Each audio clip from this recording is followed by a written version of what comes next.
Is your company growing, or is it just getting busier? Every decision you make this week either builds your company's value or burns it down.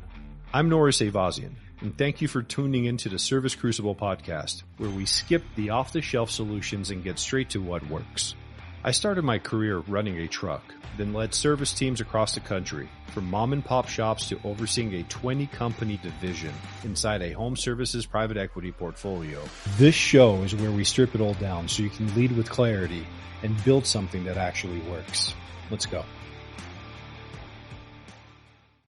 Hey, everybody. Welcome back to the Service Crucible Podcast. I am your host and the founder of Service Crucible, Norris Ayvazian. And this week is a very special guest. It is my Greek brother from another mother. And his name is Michalis Venidis, but in Americanese, it is pronounced Michael Venidis. So, Michael, Michalis, Mike, whatever you want to call him, he needs no introduction. He is the CEO of Ryno Marketing. That is the Chief Experience Officer. And I believe in that wholeheartedly because experience really adds the wind beneath the wings of value and customer experience and culture. Mike, thanks for coming on to the show, man. I really appreciate you. Norris, man, that's I've never had an introduction like that. I mean, I am proud of my Greek heritage, but I must make one correction because it is the most awesome letter in the world. I am actually the CXO, and we laugh about it because our CEO is also Mike. It's Mike Wilson, but experience, like, we came up with the title because I've done just about everything over my 13-year tenure here, helping build Ryno Strategic Solutions into what it is today.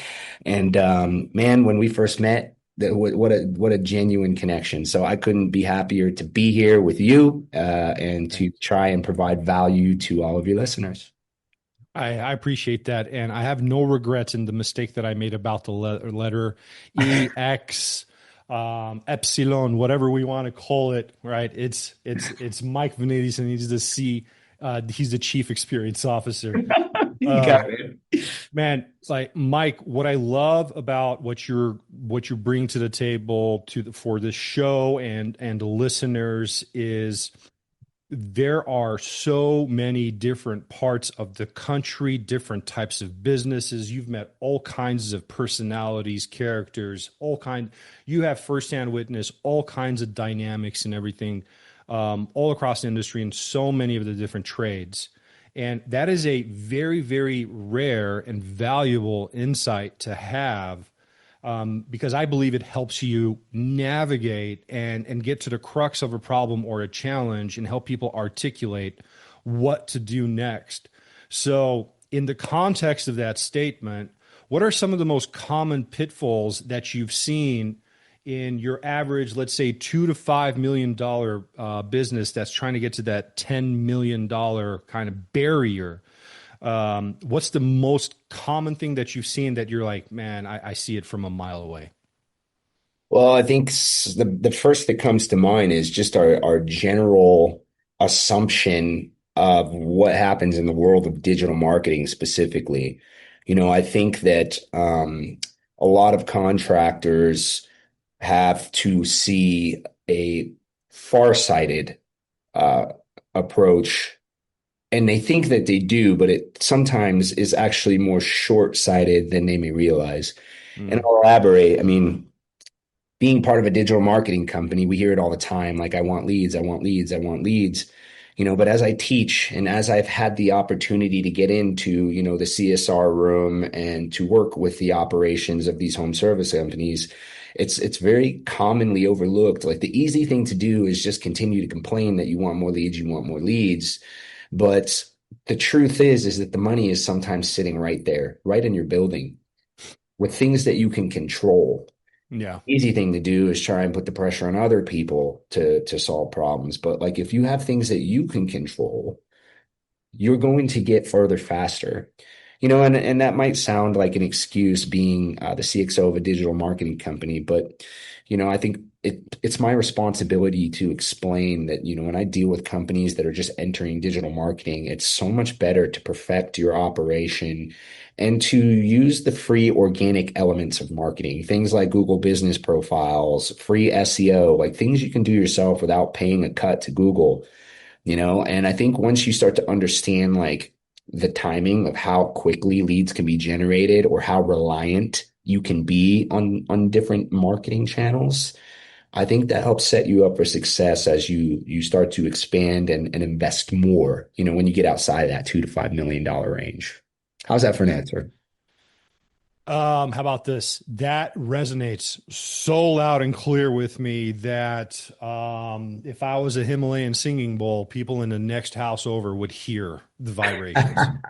Well said. Okay. I could not agree more. I mean, the very, very first thing that I touch when taking on a new client is looking at what kind of money and opportunity is on the table. And we put on the opportunist hat and we just aggressively attack every single dollar that's left behind, right? Leave no man behind, leave no dollar behind. And then all the low hanging fruit, it's right under their noses. Couldn't agree more. I mean, if you need 100 calls, let's say you need 75 calls. Okay. And you're booking, at, what do you call it? 75%. How many calls do you actually need to generate to book 75?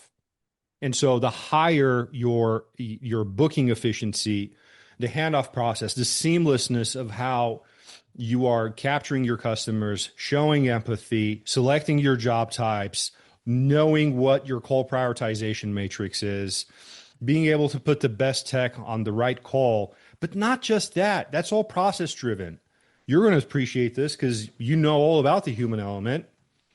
Hey, Mike, I am so sorry that you're having to go through that. We get this all the time, but you called the right place. I'm putting Norris on your call. He's been with us for 5 years and he's been plumbing for 10. He is going to take really, really good care of you. He's one of our customer favorites. All you see is his name in all our reviews. And if he doesn't exceed your expectations, call back and ask for me. I'm going to take care of it personally. Why can't we do that? And think about what it does for you when you do that. I mean, here's the thing is I always tell people, if you have a problem and you don't know how to solve it, typically the first thing I do is I call somebody I know. And I've always asked consumers, why? Why do you do that? And then what I tend to find is they always say, because I trust them. And if you don't know somebody, if you don't have somebody, some people go, well, do you know anyone? Because their psyche is, well, I'll trust somebody that you trust because I trust you. And then let's say we take it a layer further. Why do we say Google it? When I present, I try to explain to people that Google has won the trust of the consumer. And there's a point to this, with the CSR team. But what I always try to explain is like it always comes back to trust. So I'm not saying like Google and digital marketing is essential simply because when you think about how your buyers buy, like that's essentially the second to third component that their minds go to. Well, I'll just go to Google and I'll ask it. So you have to play this game whether you like it or not because the consumers that's where they play. But when you talk about the CSR experience and that awesome role play example you just gave there, what I think a lot of companies miss too is the most powerful form of marketing, and that's called the compounding effect of customer service.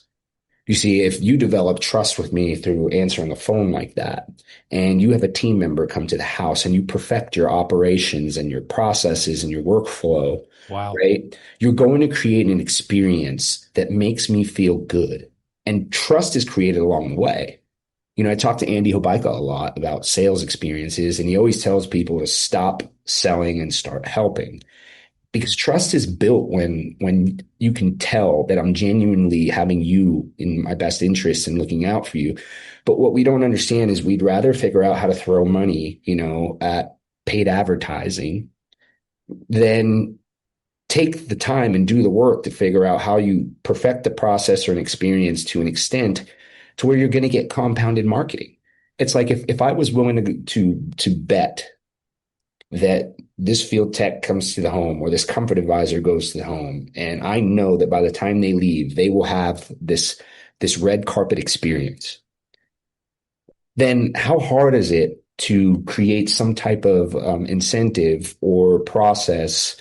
Hey, if you happen to tell 2 or 3 of your friends about the company, it results in X. I mean, do the math. Like, this is going to be far cheaper and far more valuable, and it compounds. I'm building little mini marketers that go out and talk about my company. And all of this is organic. So when I say things like, how do you create the lead versus chasing the lead, they're not the same thing. Okay, so you have to think about time because time is money, and then you need to really like work back. How? How do you create the same way, we send trucks on the road and we put our brand out there, and through truck wraps, truck rolls, all those things. Like, why can't I have a Norris walking the streets going, this experience, you have to experience this. Even if you don't have an air conditioning problem, like you should just call them just to let them walk through the home because there's nothing like it. Like, I have heard people say stuff like that too. Isn't that amazing? it is, but like at the end of the day, how much love and care you put into your team, your process, that's what comes out at the end. Like if you don't do the work, you're not going to get the result. Oh man. So the compounding effect, when you started talking about it towards the beginning, you reminded me of an episode I was watching of Chopped. And my distant cousin, Jeffrey Zakarian, I'm joking. He's just because he's Armenian, he's not my cousin, but he was one of the celebrity judges. You were taking it seriously for a second. And he's telling this contestant, and like it was one of the professional cook series, right? He's telling this contestant, everything is great. The presentation, the flavors, the seasoning that you used, but it's missing salt. And for that reason, we have to chop you. He's like, let me explain something to you. He's like, salt is the vehicle in which flavor is delivered. Think of it as a volume knob. That was such a cool moment for me to observe. And yeah, all the branding in the world, all the fancy tools in the world, your postcards, your uniforms, all of that. That's your seasoning, that's your spices. The salt is the human connection. It all matters. It all matters. And how can you go deeper? How can you go deeper? That's what I always say is like the uniform is great. What else could you do on top of a uniform? Pull in the trash cans, change out the light bulb, offer to bring some coffee or donuts on your way in. But what about the uniform specifically? Because everybody talks about the uniform. So sure. What's no one else talking about? As far as appearances, strictly speaking, as far as the uniform is concerned? Yeah, I think where I'm going with this is, I've grown close to Lou Habaika. He's almost like a mentor and a coach. We go to the same gym, but I always notice because I obviously used his company when I had to replace my pump about a year or two ago. And the uniforms are there, but you know what else was there? What? Every one of them wears an American flag on the collar. That's it's a cool. pin. I like that. On the other side, every one of them wears a pin that says 100%. And when I had 3 guys all at the house at once, every single one of them had that pin. So it's like the little details. And this is like such a minute thing that it's probably even perceived as silly to some.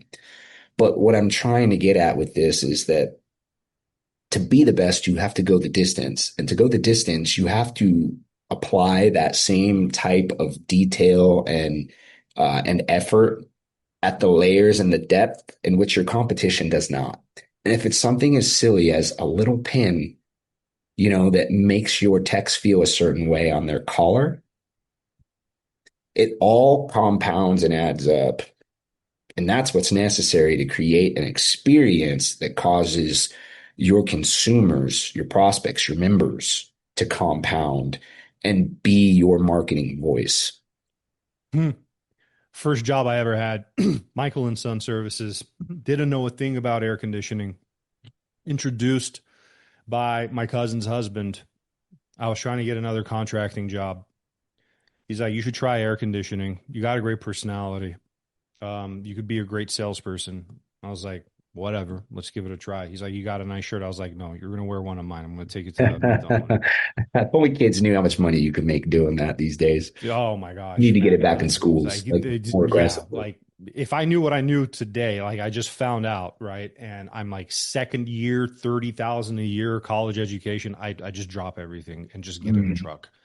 You definitely have less loans. I'm telling you, man. What do you call it? So I'm expecting to, roll up on some random shop. We go to this glass building in Alexandria, Virginia, into the biggest glass office. And, there is Bassem Mansour. And he's like, this is the owner, Bassem. At that time, Michael and Son was at 150. And what do you call it? He already had his first jet. And this is before PE was a twinkle in anybody's eye, before there were Facebook groups and anything else. I was like, air conditioning did this? And I'm just looking around. He's got a foosball table in the middle of his office.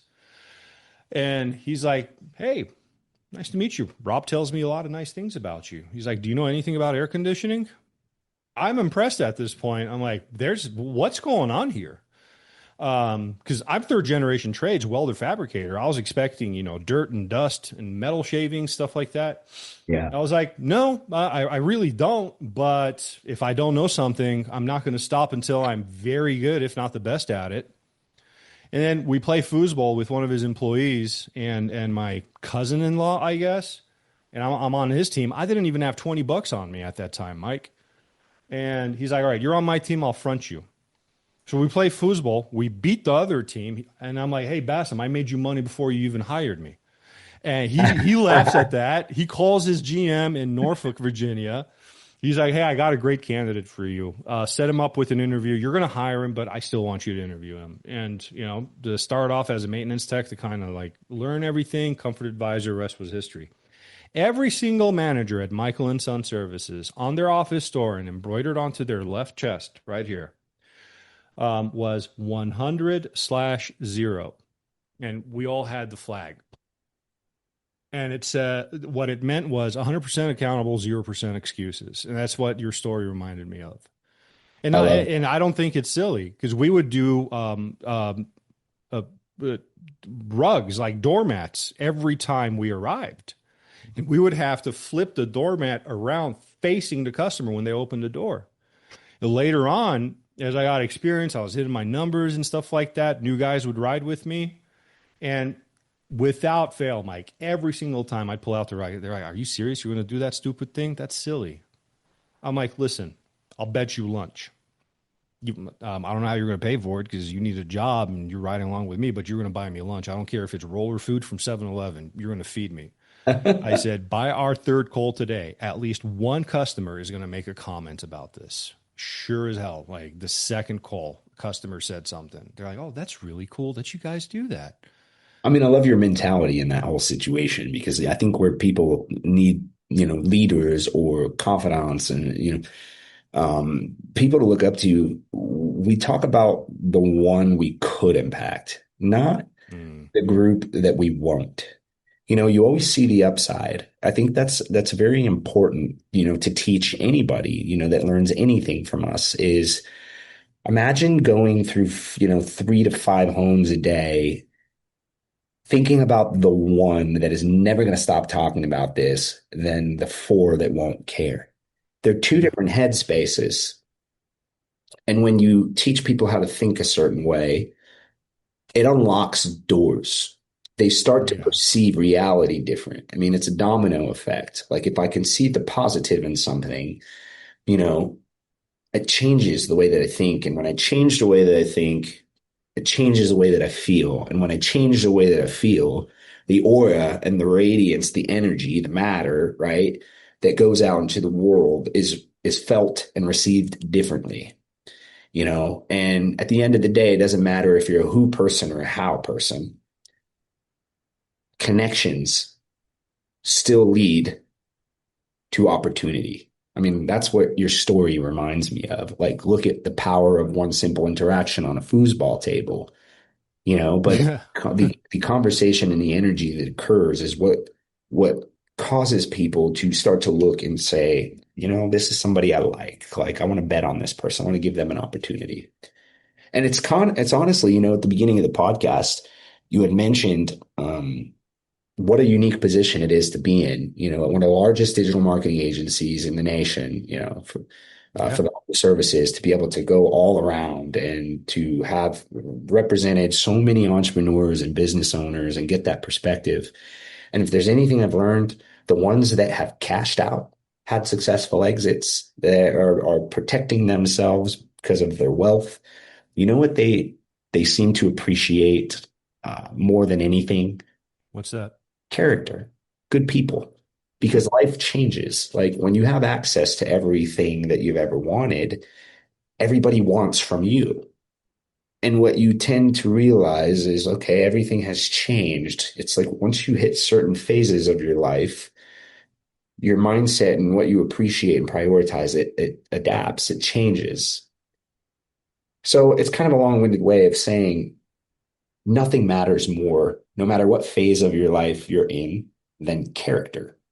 Your character and the work that you do on yourself will ultimately be the one unifier in all phases of your life that will always lead to good things. I can't remember where I read it. I think it was like I read a book, or maybe it was a podcast, and it talks about this concept of memory dividends.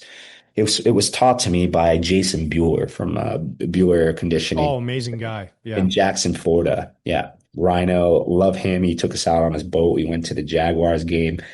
I laughed because the Cardinals were playing at Jaguar Stadium, and there was all these college kids on a boat. So I happened to talk a little smack because they couldn't get me. I got a picture, man. I'll have to send it to you. It's just me Yes. with a selfie, and you see like 20 guys behind me finding things to throw at me.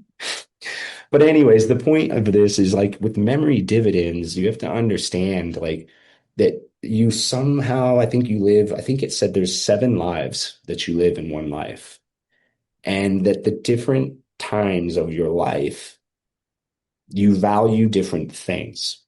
And a common mistake that people make is they spend their entire life like trying to accumulate something like money, or time. And they don't really realize that at this point in their life, maybe it'd be their 50s, or at this point in their life, whether it's their 20s, that the value of these different things, they change. And we missed our prime opportunity to capitalize on something because we thought having more of it at a later point was going to be the best result. So it's a very detailed way of saying memory dividends is about being aware. It's about looking at this exact moment and saying, even though I will probably be far wealthier in 10 years, this is the moment I should be spending more money than I ever have in my entire life, because it probably won't have, like, I won't need or want as much, in 10 years. My values and appreciations will change. But character, man, that's the thing, is like, I'm 37, I'm old enough to know and young enough to like make a difference. I love this age because I'm old enough to know I should take advice and I can cut corners, but I'm also young enough to actually apply it. So it's such a beautiful time in life. And the things that I've been taught by so many amazing individuals, that are so successful throughout this country, that's one of the things that I'd love to give to your audience is, like, build whatever it is, go after whatever you're going after, but like, your character should always, always, always be number one. And listen, that's why Chris Anna and I, like, as we were building Ryno, giving back and being genuine, like, those are things that we never wavered on. And like, even when I do presentations and go speak, like, I give it all away and I just teach, because that's what being genuine and giving back is. And that's what embodies character. And we believe that it's a it's, a compounding effect.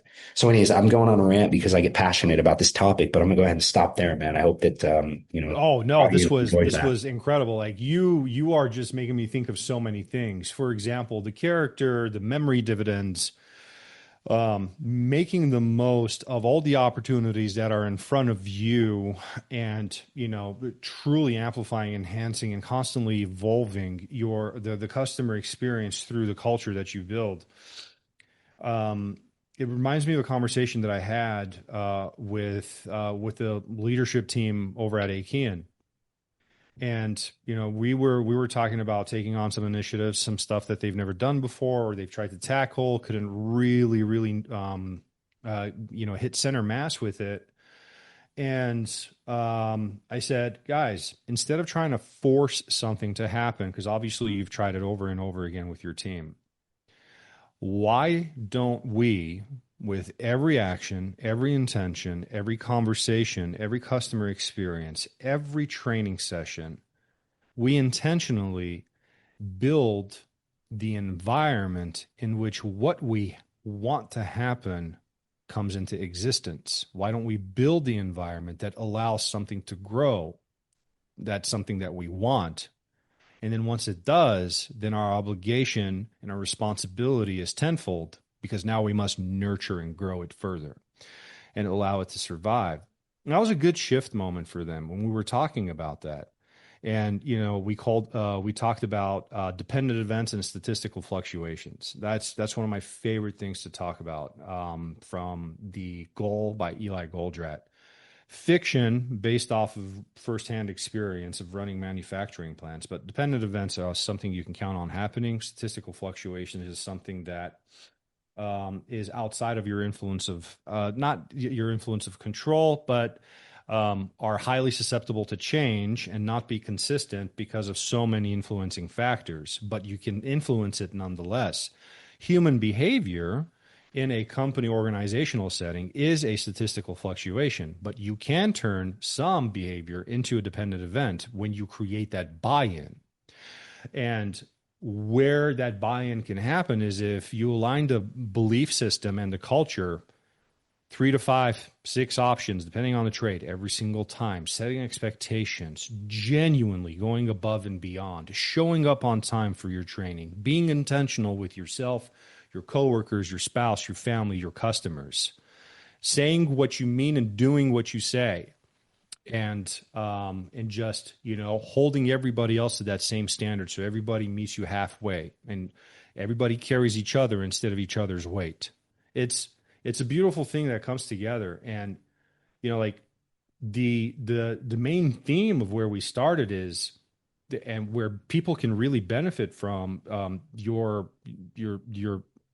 presence on the show is, I just really need to highlight this simple, straightforward, but yet the most true answer somebody could have given is, what are you really doing on that first touch? What are you doing in your call center? Why are your guys running 4 to 5 calls a day? Okay, so you're at 3 million. You've been at 3 million for 5 years. Yeah. Running 5 calls a day. Now you're not going to try to slow them down, have a better experience, make more money, do more with less with 3 calls a day? Isn't that a thought? Yeah, I think it's not just what you're doing, it's how, like Yeah. you feel. Like that's the thing, is I think sometimes we overcomplicate it. Like I believe in scripts. Like I understand that you need to give some kind of playbook, and some type of rule of thumb, but I also believe that it's the number one way to create a disingenuine experience, like an unauthentic experience. Like it's like when someone answers the phone and the way that they say it, I'm like, whoa, I feel positivity in that. Or like, oh man, there's like this comfort. It's about creating a feeling. It's not always what specifically is said. It's how, not just from the words you choose, but like the tonality. And yeah, I mean, that's something that it's interesting. One thing we do here, because Ryno Strategic Solutions doesn't just do digital marketing. Like we try to see the lead all the way through. Yeah. So we have CSR coaching as well. And what makes it a very unique product, don't want to sound like a pitch, but like I'm proud of this because My great friend Liz Patel and I built this together. This is about 2 years ago at this point. What made it truly unique is we took the color code. Are you familiar with the color code? Yes. So this personality assessment, it started it within the walls of Ryno. We got it from Any Hour. And when they taught us about it, by the way, a yellow red here, what we did is we mastered the personality assessments. And then what we figured out is, okay, well, Liz knew everything she needed to know about CSR coaching. I knew just about everything that we need to know about digital marketing and just buyer psyche, like how do they think and how do they interact with like search engines like Google. And then what we did is we literally created a playbook for CSR coaches to just try and figure out what color they're getting. So one, if I was able to tell you that a pay-per-click ad came through and you could tell that in advance, which is possible, and a CSR coach was training a CSR rep what kind of call it was, they could literally shift and change how they handle the call based upon the odds of the personality type. But here's the hook.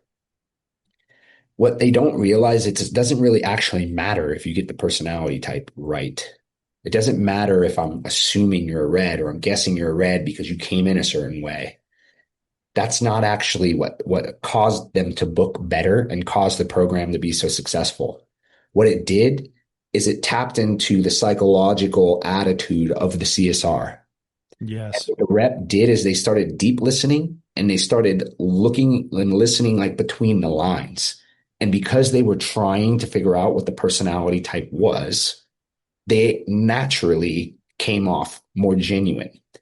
And the calls started to change and the booking rates started to skyrocket. So what we did is we found a way to like connect digital marketing and how people use different areas of Google and why they use it. Like a perfect example, it's like if I get hit with a targeted ad, and it says same day service, and I have an emergency where, it's 120 and my air conditioner is broken, and that rep had the ability to understand that they were probably getting a red, which is a very quick to the point experience. Like, then why would I read, maybe 10 fields of information I need to gather when only 5 are essential? It causes them to be able to change their attitude and go, hey, just in this particular scenario, just grab these things. We'll get these other 3 or 4 later because we just want to get in the home. Like if we can book it, we can always get this at another time. So anyways, Incredible it's a approach. way to cause people to just think deeper. And it's powerful stuff. Yeah, I absolutely love that. Big fan of color code. Nexstar, for me, I get so much influence from Nexstar. They truly What did color set are the you, gold Norris? standard. You I'm gotta a tell your blue. color. No, I'm a red blue. 51 red, 49 blue. I could totally see that, man. um, and look at the shock on my face when you said yellow. Seriously. That's So I love, I do believe that the behavioral profiles and personality assessments, they're so insightful. If used as a tool and not a weapon. Truly. And so I've used that. Nexstar sets the gold standard. They've done so much, and they've done it with like Any Hours Nexstar. So yeah, it helps you navigate. And then you put your placards on your doors and on your desks, and they know yeah, how to approach you. And so totally. I love what out, Nexstar is doing. I will say that. Like, I yeah. actually, there even may be a chance. I may be actually at the super meeting later this year. I might be speaking there, so that would be really cool. I've never been. Oh, you're gonna love it, man. It's a different energy. Yeah, I Um, hear it's a great event. for me, I believe they revolutionized tech coaching. Nobody comes close to touching the 6 steps, in my opinion. The core 5 service system that I have at Service Crucible is heavily influenced by it. But I was like, man, I got to create something that pays tribute but doesn't feel like a copy. I was able to pull that off, and um, on the personality assessment side, well, the years that like ran multi-location enterprises, worked on the P side, I got introduced to culture index and then predictive index. Some of the larger companies at Wrench Group use predictive index. So fast forward, I've done maybe 5,000 assessments and Oh, got wow. certified through both. And I created this matrix of grading the behavioral profiles to every position in home services. And but see, that's using it like a weapon. And so at PI, by the way, it's crazy when I found out, but I'm one of the very few people in the entire country with this kind of home services background. That's a predictive index partner. And I think people don't use it enough. Some owners just don't believe in it, but that's because, hey, the same reason your plumbers are selling tank water heaters instead of tankless, because they don't believe in tankless until you send them to the training. And when they do, guess what? Your tankless sales go up. Yeah, Yeah. yeah. Yeah, like in PI, like there's 17 profiles. It's amazing stuff with 4 dots. Like somebody takes it in less than 10 minutes, they're done. And I'm just reading dots. I'm not reading the verbiage that spits out. I've been accused of sorcery and witchcraft and stalking. It's insane the reactions that I get. But it's not just a personality assessment. My biggest takeaway from them is head, heart, briefcase. You'll find out what's in the head with the behavioral assessment, but you got to find out what's in the heart, because they got to be woven into the fabric of your culture, yet be the strong and amazing individuals that they are. And in the briefcase, head and heart's a great fit, but briefcase is going to tell you exactly where and how effectively they're going to fit. Are they going to be able to run solo in the truck, or are they going to have to be a helper for a couple of years or 6 months, or go through your certification courses, continue tech school, and pair it with that, with your ATS, your candidate tracking. Always be obsessively recruiting, never stagnate in your recruiting efforts. Top grade, nobody top grades. It's insane to me. Mike, I was on with Jonathan Bannister. He's like, how the hell did you do 4 to 12 million in 12 months? And I was like, yeah, with 4.6% marketing budget, by the way. And I said it was people. I said, it was people. I recycled over 80% of the personnel leading up to the 12 months in 2021. Because I came in Q4 of the previous year, moved a few people around, recruited obsessively, stole this star of a girl from the Dodge dealership that was moving 20 units a month. She was so scared to interview with somebody else that we had to take lunch in the next city over, so nobody would know that she was interviewing. And I like love she it. fumbled for like the first 4 months, and I was like, I promise you, month 6 it's going to click in. I personally am investing. I promise you, you're going to be amazing. I see you. I believe in you. You're going to be selling HVAC systems left and right. Sure enough, like she's averaging 2.5, 3 million a year. Isn't that So, interesting how that works, though? I mean, yeah, that's leadership at its finest. And listen, I'm a product of that. Like my mentors believed in me when I didn't believe in myself. And they believed in me so much that like it almost reprogrammed my mind to believe in myself. What I love about your yeah, story that I'm hearing is like you have an eye and a talent and a gift for knowing when you find good character and good people, and you are more interested in figuring out a system to build off of a great foundation, knowing that there may be a couple of rocky months in the beginning, but what you're doing is you see the long-term investment. Like you're being farsighted and you understand the strategy that is ultimately going to win in the long run, because you're building a system based upon character, right? Like just like we talked about earlier. I will say this, Norris. There's a quote that I love. I'm a quote guy. I'm a book guy, and it's one that I say all the time, and I'll never ever stop saying this because it reframes your mind. The work works on you more than you work on it. Hmm. And when you think about that concept, we come to work and we look at it as a job, but imagine if we reframed our minds to understand what the job builds within us. Understand the game.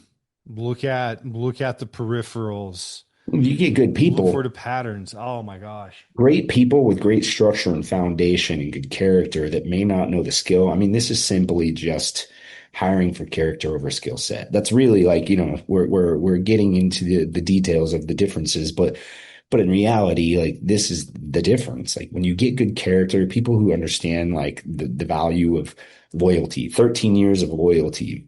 I'm only in the seat that I'm in, Norris, because I never quit. It doesn't mean there's not like 10 better people that could be in this position, but I got here because I just never quit. And I learned and I learned and I learned and I learned. There's probably somebody out there more qualified, but you can have all the skill in the world. If you don't have longevity, if you don't have, the dedication, the persistence, this is where skill falls short. Like it's basically all long sight versus short sight.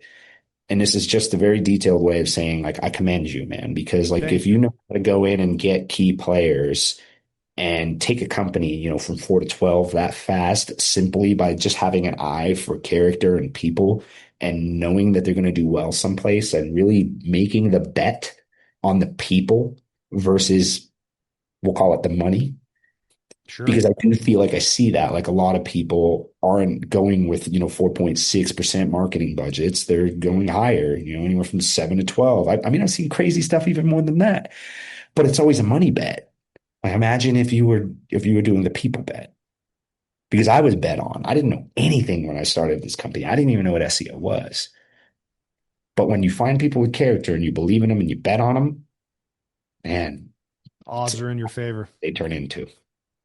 No, it's I couldn't agree more, man. It really is. It does fall down to people. I don't care what people say. I mean, just recently I onboarded a new member, and they're going through some significant challenges with personnel. They're trying to dip their feet into residential service, get away from commercial, and they're getting the lip service. They're getting a grin screwed substitute for the F word on the second word. They say, yeah, we're going to do this. Yeah, we've got great experience on the service side. We just need calls and everything else. And they turn around and they don't do anything. Mm. And, helped them make the difficult decision of parting ways, took some convincing. But then after they got burned a few more times, they made that decision. Then they asked me, like, Norris, um, like, given our position, if you were in our position, what would you do? Would you wait, and would you just hire anybody, or would you wait? And I look straight into the camera, and they're like, she's a very strong character, very intelligent, very good businesswoman. I look straight into the camera and I said, I will let the building burn around me before I brought the wrong person into the business. And she's like, well, it's easy for you to say, you're not running a business right now. I said, I've looked at 10 times the potential EBITDA loss and attrition. And if I was in that position and I knew about yours, I would swap with you in a heartbeat. She's like, okay, fair enough. What are And some of the things you do to keep those people happy? Like you're good players, because especially when they're in the thick of it, because, that's what happens, right? Is like you're trying to find the right player and, you're trying to offset because life is a little bit harder for your team, and mm, those moments where they might be a little shorthanded. Like, do you have any practical things or strategies that you do to help other leaders listening to this podcast, like know how to really like get those people, help them stay motivated and embrace the suck, and like what does that look like for you? yeah, instead of thinking or speaking about the standard, set the standard. Lead by example. Go into the field. Like Get in there and do the work with them. get in there, do the work. You want the quickest pathway to building a unbreakable culture. Go and find out what your field level relevancy is, what your customer sees about you, what you feel Yeah, about your customers and their perception of you. I love that. Um, I mean, and I feel that's the same way because I very much get into the weeds with my team. I'm always in the trenches, like I live a life on the record. Like if we have contractors or clients that are unhappy, like I make myself accessible on social media and I don't run away from the difficult call outs. But, there's one thing that I always ask myself, and it's just the way my mind ticks, like, how do I go deeper? Every time I'm like, how do I get one layer beneath the surface? Because the deeper I go beneath all of the layers, I almost see it as a radius, right? Like if I could get to the core of something, I have this Mm. radial impact on all components. Seek positive conflict. Yeah, and I think one thing that always really resonated with me was just understanding what my people want.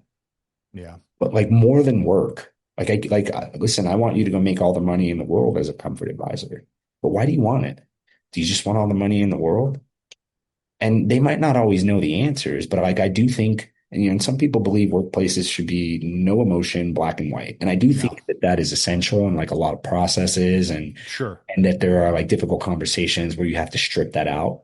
But I'll be the first to admit, like I'm a passionate, emotional guy. That's both a strength and a weakness if you don't contain it, control it, use it strategically. But what I find is that if I get in front of my people and I express interest of what your three goals are, and you can give them to me, and I'm constantly trying to rewire how what we're doing as an organization is going to help you obtain that. And I don't just ask once and I check in and go, hey, how's your pace? Is what we're doing here helping you get to that? Like that's one thing that I always do, but I always also kind of work myself backwards into this fact of like, hey, for those of you that don't know those three goals, let's do the work. Let's do You know, the life plan. You ever done a life plan? Let me show you how to do that so you can get to that's the one-on-ones. That's the 100-day plans. absolutely And your weekly one-on-ones check in on that. do the work on the people. The people will do the work on the business. Man, I had a tech. This tech was an installer. He was around for 2 years. He kept asking for a chance to run service. Uh-huh. Kept getting ignored. Yeah. We'll sit down. We'll talk about it. I'm the new GM in town. He's like, hey, Norris, I really, really want to take a shot at being a service tech. I said, okay.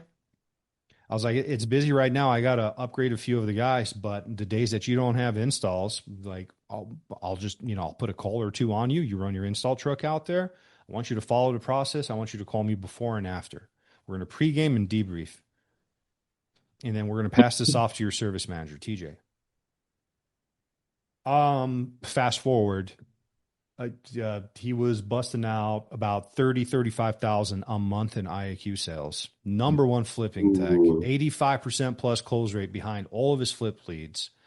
Whether it was a warm handoff or a next day set, sometimes when I couldn't get a comfort advisor there in time, I would just quote over the phone and we'd close the highest ticket.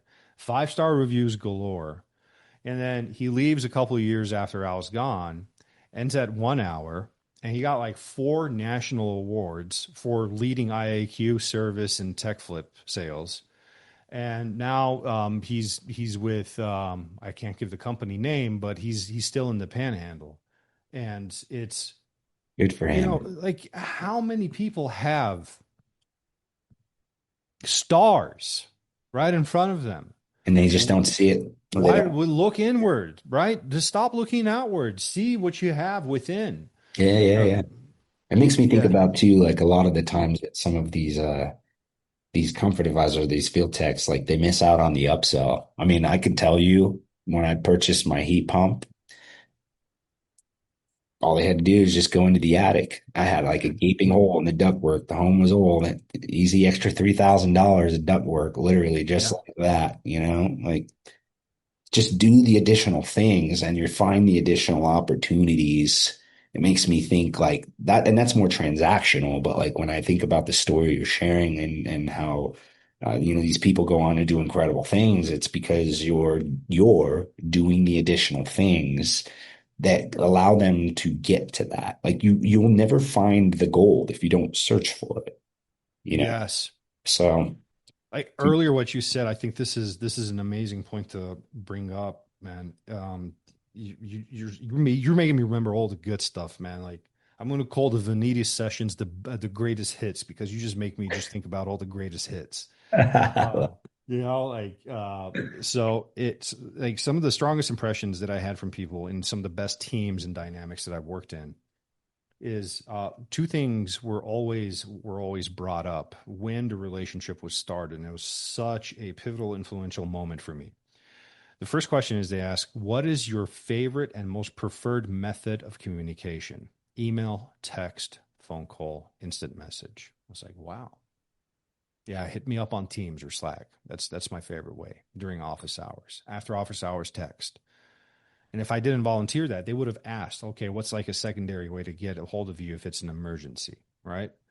And then the second thing that I'm asked, and now like I like to ask is, what is your preferred style of learning for maximum retention? Is it listening to the books, reading the books, taking notes? Are you visual? And, we need to have that inward look within our organizations when we're driving an initiative and trying to get people on the same page to hit a target.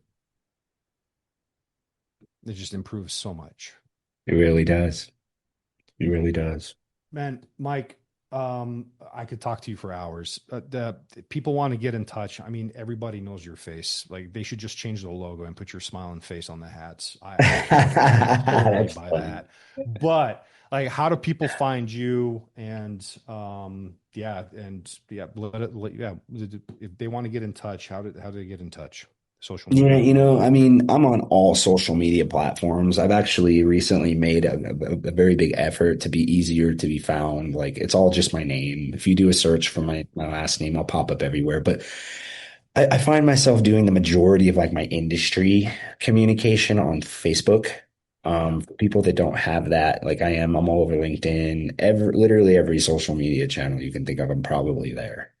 But listen, when I tell you I want to help, I mean it. Like if anybody that does follow me or add me, you'll see it. Like I have a process every single morning. I'm trying to post content that either inspires someone, motivates someone, or helps somebody like just go about the day with a good headspace and just try to be a better human being, Yeah. At the end of the day, my calling is to help everybody appreciate and really like truly enjoy life, because that was almost taken from me, I mean, everybody knows my story, and I just really, really, really think like, I've got to do some of God's work. So yeah, guys, reach out. Like I hope that you can sense how honest I'm being when I say reach out. I'd love to get to know you or hear from you and hear your general thoughts. Amazing, Mike. Nothing but gratitude and just absolute joy having you on the show. Thank you so much. Time is one of the most valuable things that we have. So thank you for yours. Would love to have you on again and have you come and talk to the members and what do you call it? Just say when. Yeah, 100. Yeah. I'm not going to hesitate. Chris always says, man, don't talk about it, be about it. Just say when. I'm there. Sounds good, man. Well, you take care of yourself and have an amazing rest of your day, brother. Cheers, man. Thanks for having me.